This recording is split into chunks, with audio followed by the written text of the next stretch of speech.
So, Jüri Kermik. Thank you.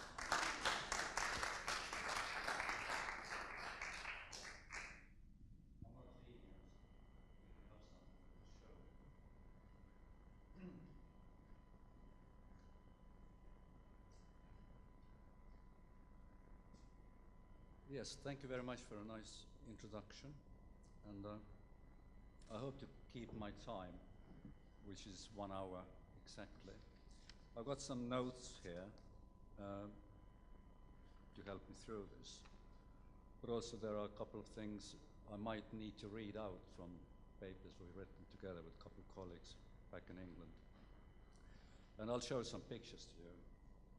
But at first, thanks for inviting me to take part of this conference, Symposium, and this reference to me as our man in Cuba yesterday was quite interesting.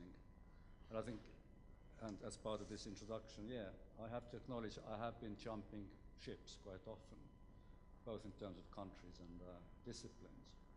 And maybe that's where my relevance for this symposium and discussion will come in. What's been really good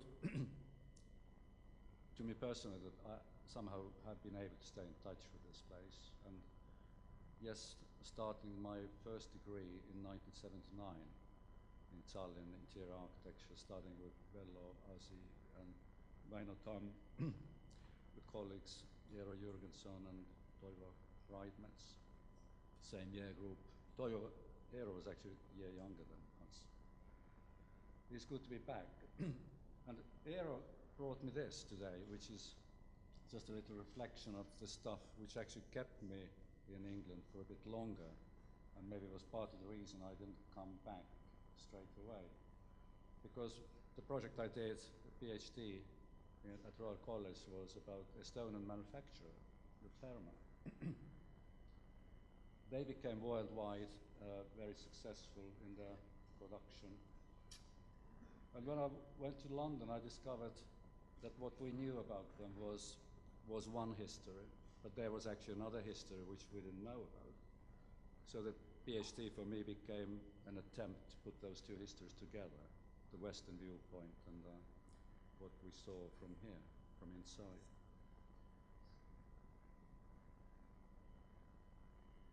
Also, I am kind of connected still to Estonian business and education through, at the moment I'm writing a paper which is actually looking back to our design generation, which emerged in the 1980s, and something which wasn't visible until mid-80s, because all the discourse around creative practices was about fine art, sculpture, graphics. But in 1986, when Sirje Helme wrote her famous article that the new generation has arrived, it was actually about designers arriving and acknowledging that there was something new to talk about. So I'm trying to make sense at the moment and writing a little paper about those years, which is interesting and might be able to share with you at some point. I'm also supervising PhD projects on students, and one of my students, Triin Järle, is sitting here today, and Triin is writing her PhD about something what started as history of tarbeglass, but at the moment is growing into much bigger discussion about Estonian applied arts, its context and its Soviet background. So let's go back to, lost 5 minutes already by introducing myself.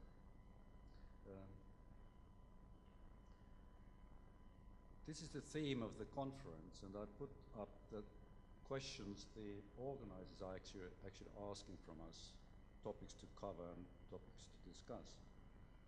But I am actually pleased to be part of this discussion, and I think what I'm going to say about my ambition as an educator, working on a number of design discipline and course development projects at the moment.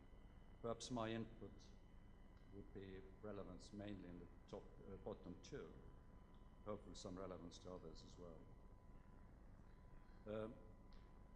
this presentation is largely based on 3 research papers I've written or co-wrote recently.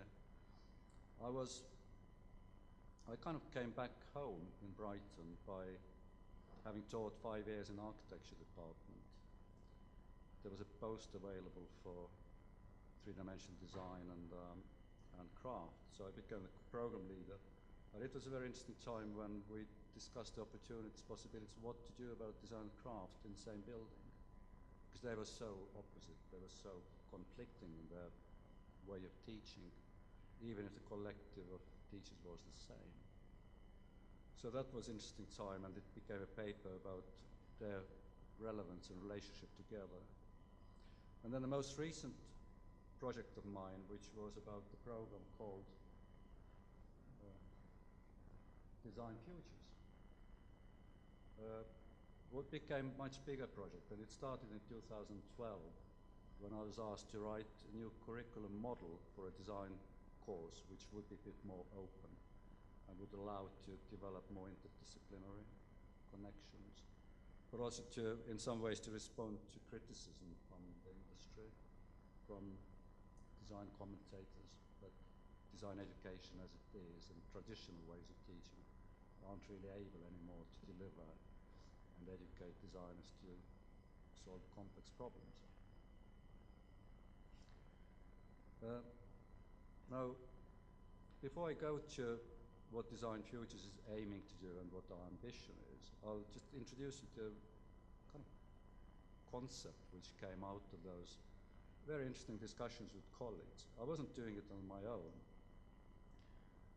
And the interesting part was that the development of Design Futures happened within the Faculty of Arts, which basically is an old art college. So we actually looked at each other, somebody from graphics, somebody from sound art, and we always had those most fantastic discussions, what we do. And then when we started to talk more closely about the way how we do, we obviously came to the conclusion that there's something about the code, something about the way we annotate our design decisions, our creative processes and steps. The code and the grid, they all became very important elements of that discussion. And then at some point, I took leadership in writing that first paper with 4 colleagues. And the grid, the diagram always interested me as a kind of conceptual way of putting something together in a very simple form, but which would have those open qualities of describing so many other things. And I really wanted to use the word grid, and I stuck to it, and I actually found an explanation as well to translate this, as English people do, into acronyms. And it means Generative Research Interface Device, which is basically a model, conceptual model to record, to map, and to communicate. And then, I'll skip this slide and explain it later. As a team of 4, we tried to refer to that grid and understand what could we get out of it from different disciplines. And it became quite clear that we were using the same types of process, ways of articulating what we do. And if it wasn't well articulated, the grid would actually allow you to get a structure where you're going to suspend your thoughts in a meaningful way, in a particular order, and something which would actually give you the answer to the question we wanted to ask in the first place. So that was the paper. And then it was written up, interestingly, as 4 case studies. One of my colleagues, the image on the left, is the old Mappa Mundi map from Hertfordshire. And Michael Wilson is actually a creative writer. He's not a designer, but he was part of the development for the program. Then Tor Magnusson, who's from Iceland, he's an internationally recognized sound artist, and he can sit next to you with a laptop on his knee and write a code about what you're telling him. And as part of this development, I actually did a project with him, which was a personal project, and I found it most amazing how you try to understand someone else's language and how you then start putting something together which would work from two different perspectives. And Graham Brooker is actually interior architect, and he was very much interested in how spaces are made on contemporary spaces on the basis of what is already there. And that had a really big kind of underlying way of thinking about it, which was about the reuse and unraveling stories from the existing patterns of buildings and environments.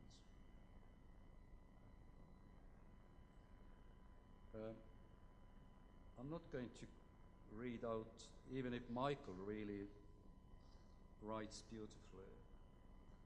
I put a little statement from their articles into those slides, just to evolve the discussion and description of what those meant. What Michael saw in this map was something which was created on the 13th century as an artifact, and a way of communicating information. There is no grid in contemporary sense to measure the distances, to measure the cartography in a contemporary, according to contemporary technology.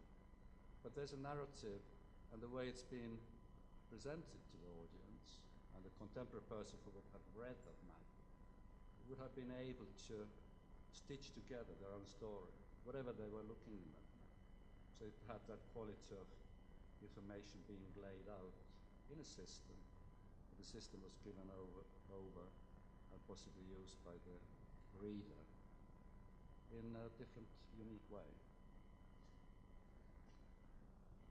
Then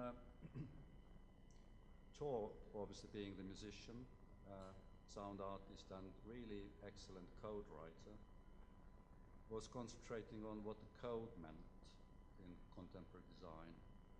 And that brought up quite a number of interesting issues about, if you talk about what is there already, if you're a code writer, what is hacking? What does it mean to work with a colleague writing another code? How can you take something which is there and improve it?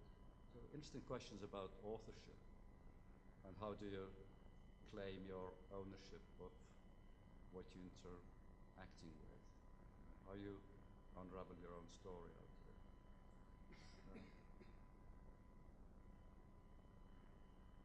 And Graham Brooker, the same. So he was really interested in the sensitivity, and he's been doing, and I believe some of the colleagues here know him.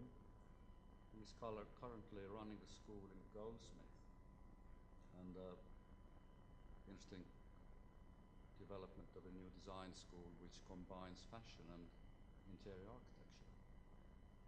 But he is looking into the reuse of what is there already, and the sensitivities of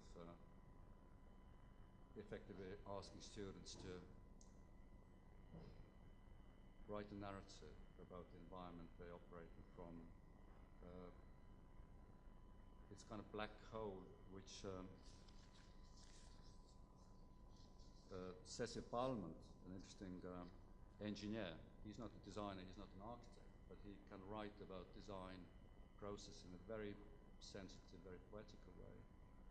Cecil Balmont is talking about this kind of situation where the design space is infinitely dense, it's full of stuff. So the designer's opportunity and possibility and responsibility is to unravel the story from the black hole. And obviously there's a possibility then to add your own creative ambition to it. We also use some examples of how we then apply those principles and how do we work with students. I was using some projects I've done in the past in architecture department, and the purpose of this module of study, which is actually just a semester long, was to allow students who don't normally work with materials, and it was in architects quite often a not very typical practice to go out and touch wood and talk to the brick. But how do you then develop sensitivity about materials? How do you understand how you going to make a detail. And I was then writing this paper, discovering that actually that project 10 years ago was intuitive application of the grid system, where you would ask students to go through the process of exploration and kind of mapping their material and effects you can do with that material in order to make a design decision.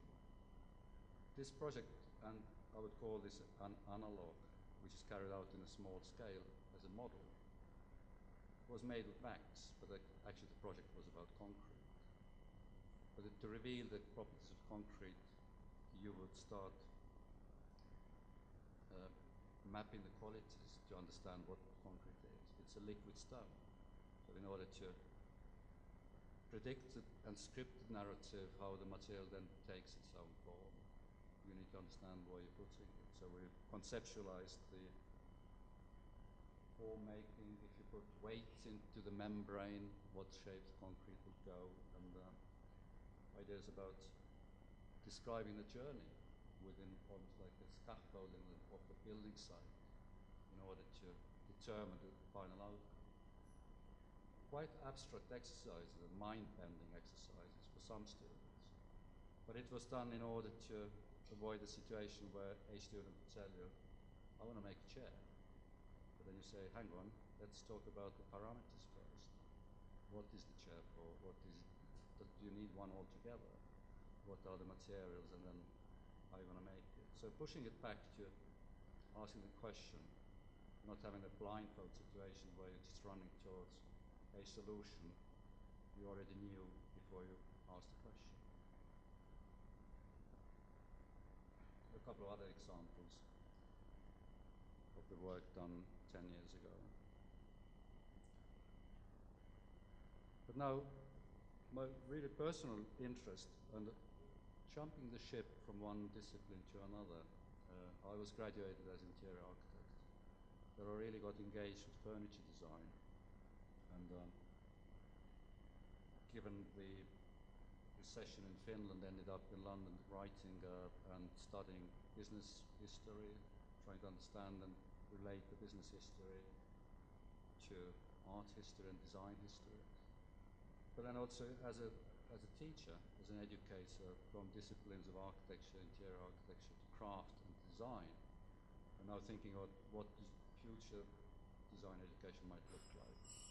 I found it really interesting to cover in my own practice some of those collaborative situations. That was one of the projects I did last year as a commemorative project to a friend. It was actually done virtually as a digital model. And Tor Magnusson, the sound artist, got interested. So we collaborated on this project, and there's a film with a sound, and the sound started. But I'm not going to play it now because we're running out of time. Maybe during question time I can restart, and you can... it's not very loud. But that was an interesting project to feel it personally. What does it mean to work with a close colleague, to understand another discipline's language and see the same problem from a different discipline?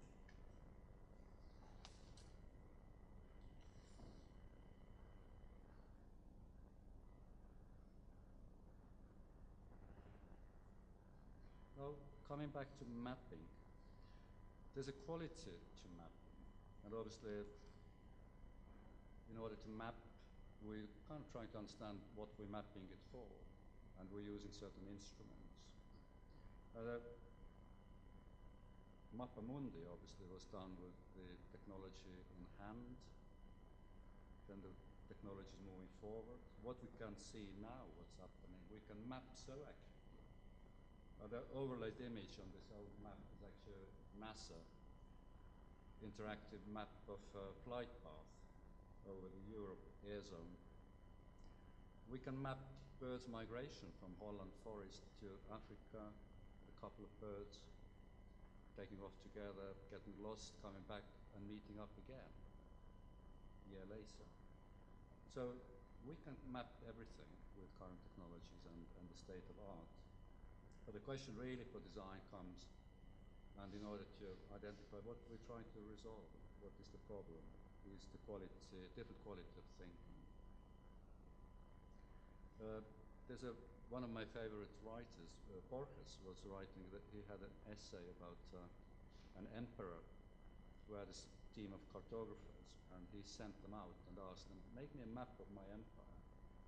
And these guys were so good, they came back with a map which was exactly the same as the empire, because it was the same size, it had all the details in it.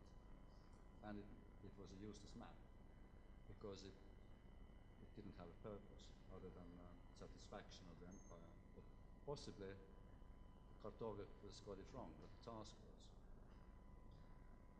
So coming back to what Cecil Balmond is trying to describe as a design space, as a black hole, is that creative and interrogating and questioning attitude, which is to come up with a script and a task list, what we're mapping. And if that's done successfully, if that's done with a vision that it's also about externalizing your thought, it is about trying to see the connections between elements and variables, like Rowe and Ad were showing yesterday. Those pictorial maps were actually very sophisticated maps of systems. If you then understand what the system is and where are the crossovers between different variables, then the slide I switched, which is the switch basically in the system, will actually allow you to adjust the intensity of that relationship, what happens in that particular node, and you can push your design process forward.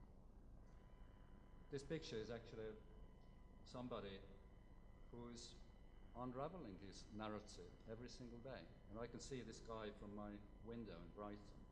He does it on the seafront. There's a nice, quite fine grain gravel on the ground, and it comes up every morning using the same environment, same materials, same what is there every day, but the outcome and the story is different. There are a couple of variations of that picture. So quite often I grab my camera if I see something new coming up. But I thought that would be quite an interesting illustration to the concept of black hole, what Balmond describes as a design process. And obviously he's telling a story to somebody up there. And some of the signs are spectacular. And I'm just adding this image here, which is a black hole put into the armrest of the chair, which is rescued from a skip. And the student designed an armrest, which is actually combined with a French stitching technology, which is a little stitched tube coming out of the hole. So that's another metaphor for the black hole. Go back, please, with that red line. Yeah, that is a story put into a very simple grid, or possibly the outcome of two relationships of when do you reveal something, and if it was the accident who actually revealed something useful. So this is a material which actually reveals its pattern when you spill wine on it. So again, it's that moment when you realize what happens in the crossover of the incident and accident, and how do you take control. Or this guy who's used to be one of my favorite students, and he was making chairs out of beeswax and making bowls out of asphalt, and running around in Brighton and with molds, and asking the road workers to put a bit of asphalt on his design and then run what do you call it, those heavy presses, rolling asphalt. Please run it over my design, I want to test it. But basically he was able to design those grids knowing what is the ingoing material and what comes out. Basically what this is a factory in a suitcase. And he was designing a system which would allow you to inflate the mold in those indented spaces. So you pump it up, inflate, and what comes out is a beautifully finished plaster pot. So again, the kind of great effect, I guess, is the fact to be able to see the process in its full length, and then to be able to identify the design opportunity and make your intervention. Or you could map the alphabet and design a language which discover that there's a language of angels somewhere.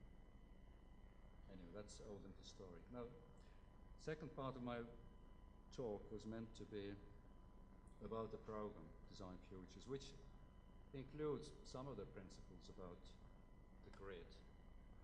How much time I've got left? Yeah. I'm more or less on track. And perhaps this is interesting in this context, to see how a group of colleagues are trying to design or put together out of their personal experiences and out of the belief of design can't anymore operate on its own. The part of the game is that, yes, the discipline boundaries have been messed up.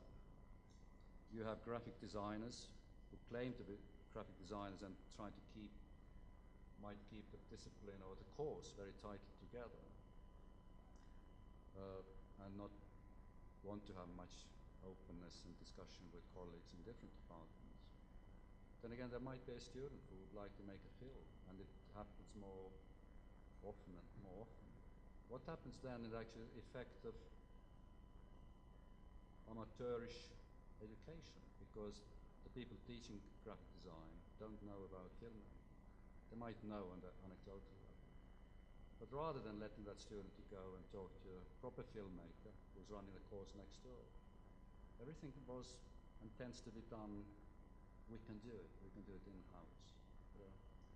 So that's part of the thinking behind it, to open it up a bit and bring those colleagues together into kind of open space, which is almost like an activator and would allow those collaborative links to happen.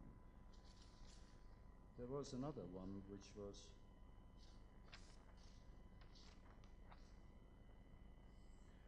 the question, what are we responding to? And I think we, as part of the development, wrote quite a number of research papers. We did quite a lot of research and trying to understand what is the debate and discourse about design and design courses. The industry, the commentators, they're saying that, look guys, the skilling silos we're giving to students may not be necessary anymore, and it was mentioned earlier today. That students might be better off actually to be able to keep up with the change over technologies by doing it themselves. And it is, I've seen it myself, a course being run on the basis of, we give you years of education by just rotating you through different workshops for a year. That's very boring for academics, because given the year group, you might do it 4 times repetitively. But then that's done on the basis of, I'm not going to even talk to you before you got those skills. That's where discussion happens. So there's no opportunity of actually asking the question before you go to the workshop and get those skills. And later you may wonder why on earth I was doing this. There's another notion behind skills, is the job. And quite a number of discussions around this symposium is about what is the shape of profession, what we're looking for, what kind of graduates we want to get into our offices. And our students coming to open days, they ask the question, what is the job I get after this course? Is there a job out there? And we say, look, unfortunately, those jobs you know about, which might exist today, in 3 years' time, they're not there anymore, because the world is changing. We are relationships and ways we resolve problems in this place, and part of it is design in combination with other disciplines, is moving so fast that we can't tell you what your job is going to be.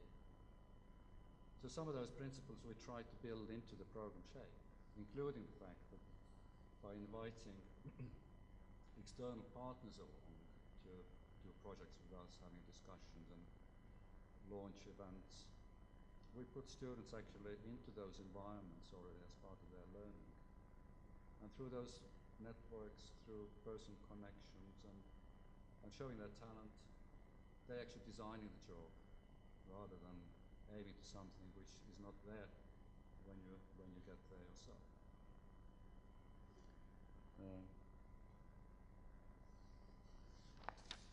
So I'll take you through some illustrations which tell something about the way we handled it.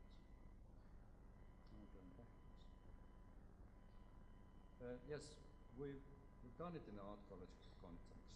And to be perfectly open and honest about, we're not claiming to discover new ground. There are lots of courses around the world trying to move in the same direction, doing the same thing.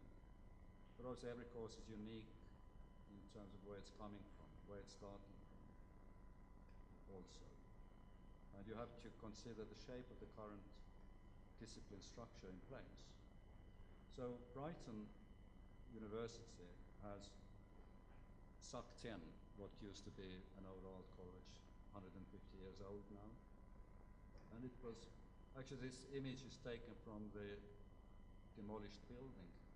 And the artist was trying to describe what should be the environment of the art college back then, 150 years ago. So those happy, lovely babies, they all represent different disciplines. But what is interesting about it, and I like it, is they all work in the same space. And it's not just art. There are engineers, archaeology is represented perhaps, and amongst them somebody must be a naughty guy with a twist in the mind and arty, designerly way of inquiry. So the early art college actually evolved in a kind of situation, certainly in England, where it was promoted and thought to be good practice to think about science, industry especially. Now, little sidekick about where we're coming from. ERKI, as it was called back then, the Art Academy, which meant Eesti Riiklik Kunstiinstituut, Estonian National Art Institute. So it was, and by accident, this is actually a screenshot from the film Paratrust put together. The date below coincides with a date when design department was started in Tallinn. Actually, it might have been a year earlier, but what happened, I think it was a year earlier, because 1979, already debate came out of the design department, which was interesting back then, and I think it is a very innovative way of looking where design should sit in the art college. There's a kind of emphasis on that it would be damaging for design to think narrow.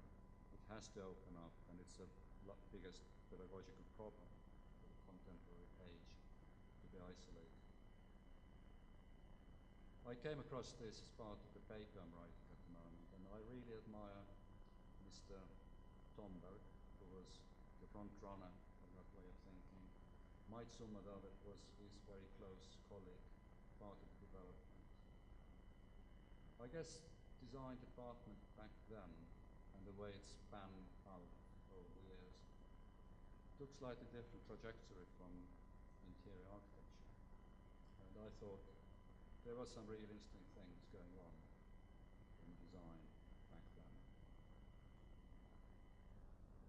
But now, their thinking was based still and informed by Bauhaus model.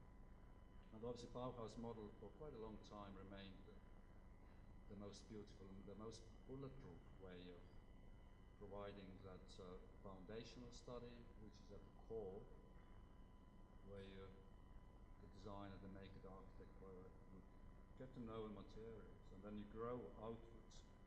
You become a master, you become developing your practice, etc. And quite a number of courses are basing their curriculum models on that diagram, even now. Interestingly, there's been also criticism about that model, and this is from Paul Klee, who was one of the professors at Bauhaus. he drew this in a kind of ironic way, the diagram which slightly modified what Bauhaus was describing. But the modification he brought in was to show that that model perhaps is a bit inward-looking, and it promotes idiosyncrasy. So that the flag at the top and something which is the outer projection does not promote collaboration. It's more to do with growing your personal practice. As part of our course development, we obviously sat down with colleagues, and back then it was mainly me and Graham Brooker. And we started to draw on the basis of various diagrams we've seen, what we thought was useful about in terms of what to put there into the content. And also to think about this as a grid, which would then become a model of showing where the connections happen within students' journey through that education. And so we thought that the most important thing for us would be to ask the question. So we put the words how, why, and what quite close to the core to make sure that we're asking the question why we're going into design in the first place before we actually start moving through any skilling. And some of the questions obviously we promote as part of the skilling process itself. And then ideas started to emerge around what Richard Buchanan, Dick Buchanan, was describing in his paper, famous paper from '92. He was talking about design as a profession, as a discipline. And he was describing it as, and there's a debate around it, how do you read what he described? He put it together as signs, things, actions, and thoughts. By and large, this kind of lines up more or less with design disciplines, subdisciplines. You could talk about graphic design, furniture perhaps, objects, amongst things, lighting. You can talk, what's missing here is space, but I would imagine space would be somewhere in the middle. Then we talk about actions, because design and designers need to know about what the actions are. On a basic level, it's functionality, purpose of the object, etc., but also design input. And then, interestingly, there was a word thoughts. So he already started to put emphasis on designers also think. And we weren't happy with those words, and we thought they were slightly outdated, especially because the space element was missing. I thought it was very important. So we went through the various modification of this, and that's a diagram Graham Brooker drew up, which already is coming a bit closer to where we ended up. It includes the word space and object and the sign and the system. Further adjustments were made later, and the system actually became interaction, and we replaced the word thoughts with the word narrative. But also this diagram now already is showing the effect of our thinking, which was about what designers do, also lead you to different jumping off points. And that's part of your personal career and profile. You might get interested in design for well-being. You might actually end up working with a community, working with charity, industry, maybe pharmacy, if you're interested in material innovation. So we started to see that out of that program of study, we could have spin-offs of very, very different professions. So that's relation to the question about what is my job at the end of it. And then there was something else about what Buchanan said about those 4 orders of design. If you imagine them being on the same plane, same level, there's no qualitative difference. We thought there's definitely what that's the way we interpret it. We thought the sign as the simplest way of communication, going to space, object, action, narrative, represents something which is complex and becoming more complex in the way you interact within design. So we introduced that notion of growing spirally in our delivery of design education. And that's more or less where we ended up. We also decided to, because in design we believe that discussions about its history, discussions about and deliver its methods, there has to be quite a big, high level of integration. And we decided to strip it down to three basic component parts. In the middle we have design, that's where projects are.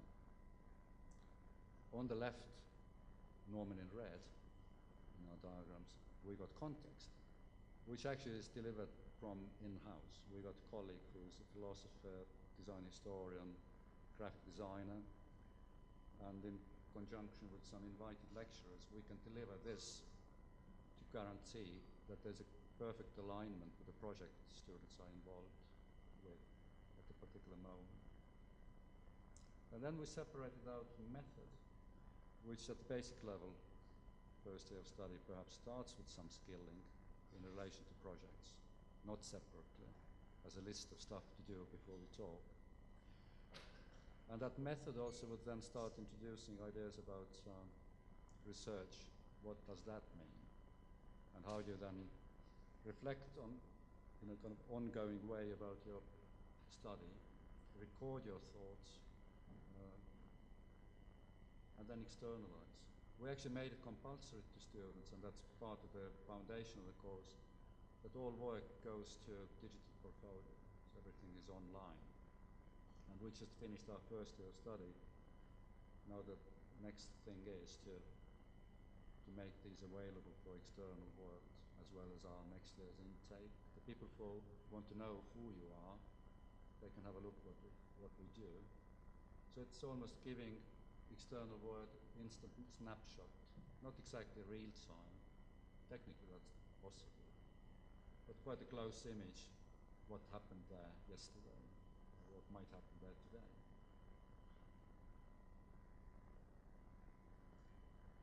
And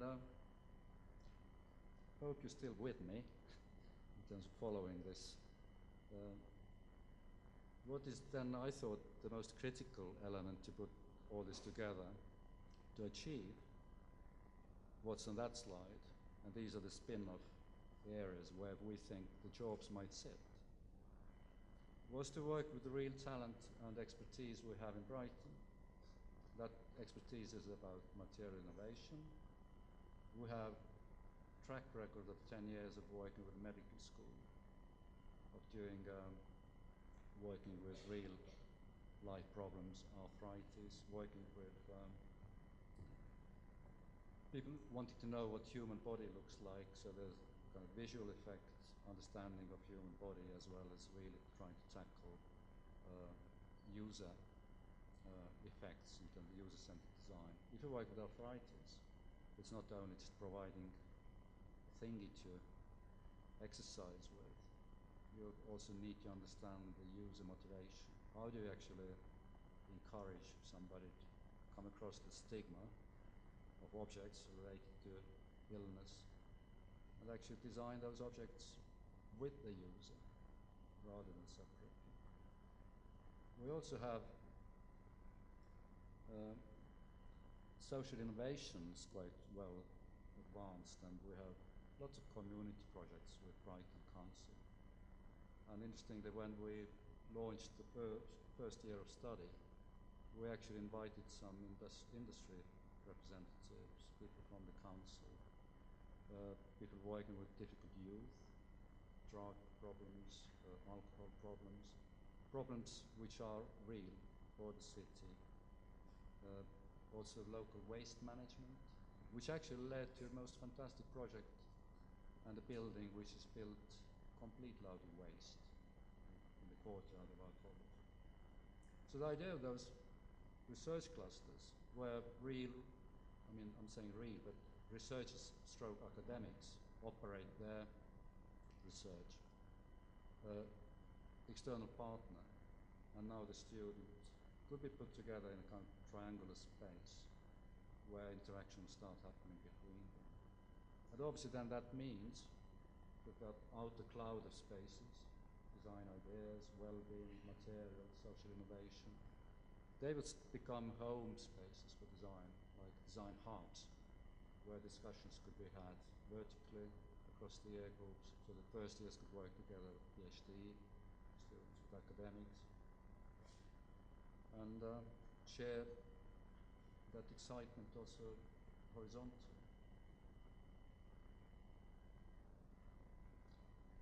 And I want to finish off just by showing you a couple of images. This was meant to be our flagship event for this first year. So we started the year with inviting external partners to join us for a day, but also to ask them questions. What do you think we should teach openly? Because we're not sure that what we designed is right. And part of the thinking would be that we want to remain adaptive, so we can make quite quick changes and bring in interesting projects. And then in May, just a couple of weeks ago, we applied for some funding, and we wanted to do it real. So we brought together students from computing, business, graphic design, sound art, our own students and craft students into one space for 3 days. It's a very intense series of project exercises. And we invited our Dutch colleague, Tom Poschardt, from Accept Integrated Sustainability Company, to spend a bit of time with us and help us to run it. And that project kind of brought everything together, what we were aiming to celebrate and develop during the year. So students, as part of the preparation for this event, they designed all the graphics, the branding, if you like, of the event, and what is Design Future's role in all this. They also dealt with the social media networking aspect of this, Facebook, Twitter. They also designed the space, and they were meant to record the event. And the event was built around 4 themes. It was about those same themes which already appeared in the cloud: well-being, youth problems, the housing problem, and digital education was one of them. So during 3 days, they carried out those mapping stages, identifying who are the stakeholders, basically. That was part of the kick-off session. And then when the workshop started for real, the ground was already covered to a certain extent, and the real work started in terms of drawing up those systems as maps, very similar to maps in your practice you were showing yesterday.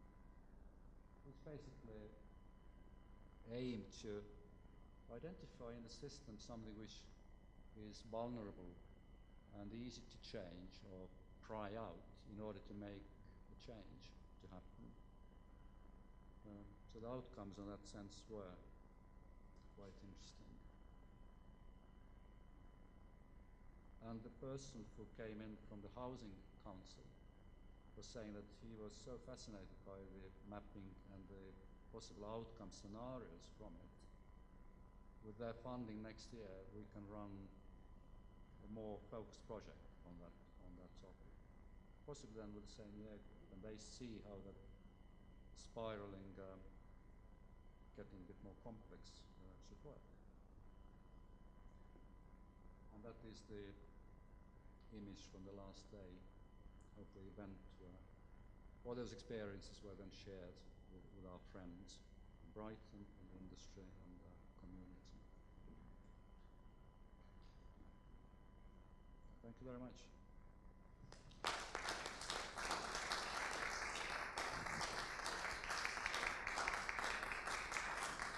Any questions? I bring them.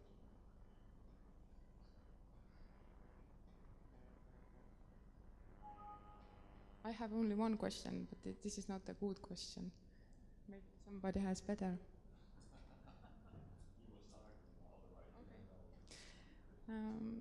It comes back to main theme of Symposium, that is it possible systemic approach in a creative field at all? Is it possible to have a systemic approach in the creative field? Should take that one. Okay.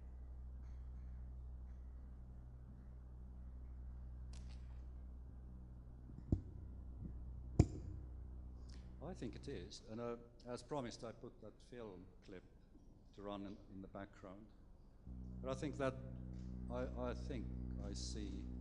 offered this to the world as a memorial to somebody, but also for me it was a creative intervention, and that would not have been possible without Tor and understanding the way he's approaching space, the code. There was a funny story about actually that object.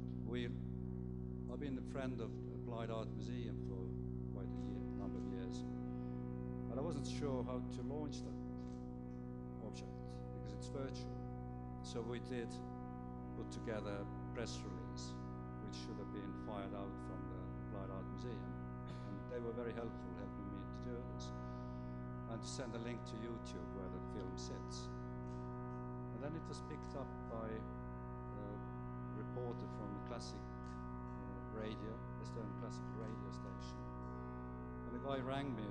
I was in Brighton back then, and I gave him an interview for the program. He actually thought it was a real object, and towards the end of the interview, before the phone was cut off the line, he managed to say to the audience or listeners, "Please go and see it in the museum." I wasn't able to call back, so I think some of the people actually went to the museum to see that object, which wasn't there. But I don't know whether I could give any more examples. Yes, I can. I went to a good friend of mine, Raul Meer, and his exhibition in Kumu Art Museum at the moment. I strongly recommend to all guest speakers. That art is systemic thinking, and there's a kind of structure to it, the way it's been developing over the years. There's a sense of logic and strength. And what is also interesting, quite often you go and see retrospectives full of stuff, and okay, the viewer needs to make connections, which, yes, is a pleasure in itself. But the way the systematic thinking worked with Raoul is that he didn't produce much. I think that exhibition actually showed most of his stuff, beautifully laid out. But the quality of thinking before you make that stroke with a pencil or brush refers back to the thinking stage. Raul Meel has a background as an engineer, I think. Engineer, yeah. And also beautifully, and I thought it was quite encouraging. I met him last before I left, went to London. And I'd like to meet him and talk it through with him, because the way the exhibition was laid out as part of the exhibition design included his old engineering textbooks, which actually show ways of putting his diagrams and grids together. That's where some of his information came from. That's really good to see it as part of the exhibition. Any more questions?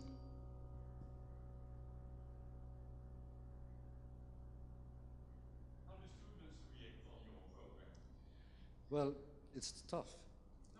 Yeah. And we started, the school is supportive. They obviously wanted us to start this new program. And it was clear that we can't start big. So we took in 15 students. By Christmas, we had lost 5 people who didn't like asking questions. And I remember I had some of the questions. There was a girl who was really interested in illustration, and she thought, give it a go. And then before Christmas, she said, "Jüri, I just like to draw pretty pictures." And yeah, that's fine with me. And we acknowledged maybe that's not the place for you. But the ones who left behind, and we got a really strong core group of 6, they are absolutely fantastic. And I think they will be real champions of the program in a couple of years' time. And I can actually trust them. There was an opening day, open day yesterday in Brighton for people who would apply in the future. I actually asked them to represent us because I was here. And I trust them to talk fluently about the program. And it's fantastic how they've grown during one academic year to become those ambassadors. And they enjoy what they've done. And beyond thinking, they've done some beautiful objects as well. I didn't include any in my slide program. So, yeah,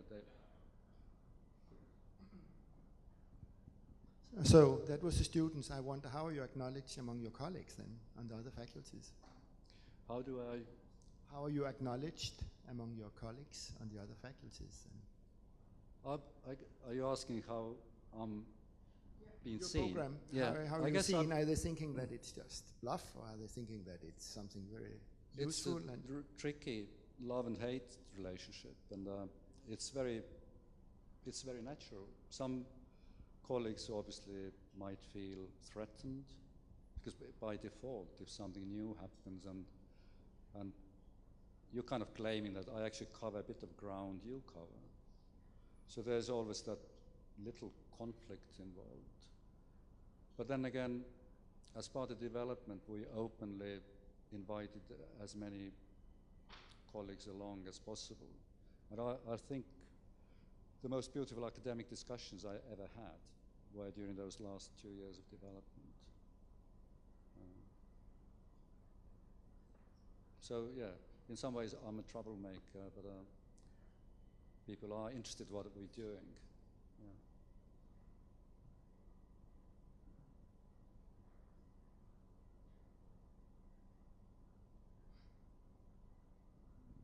Okay. Okay then. Thank you very much.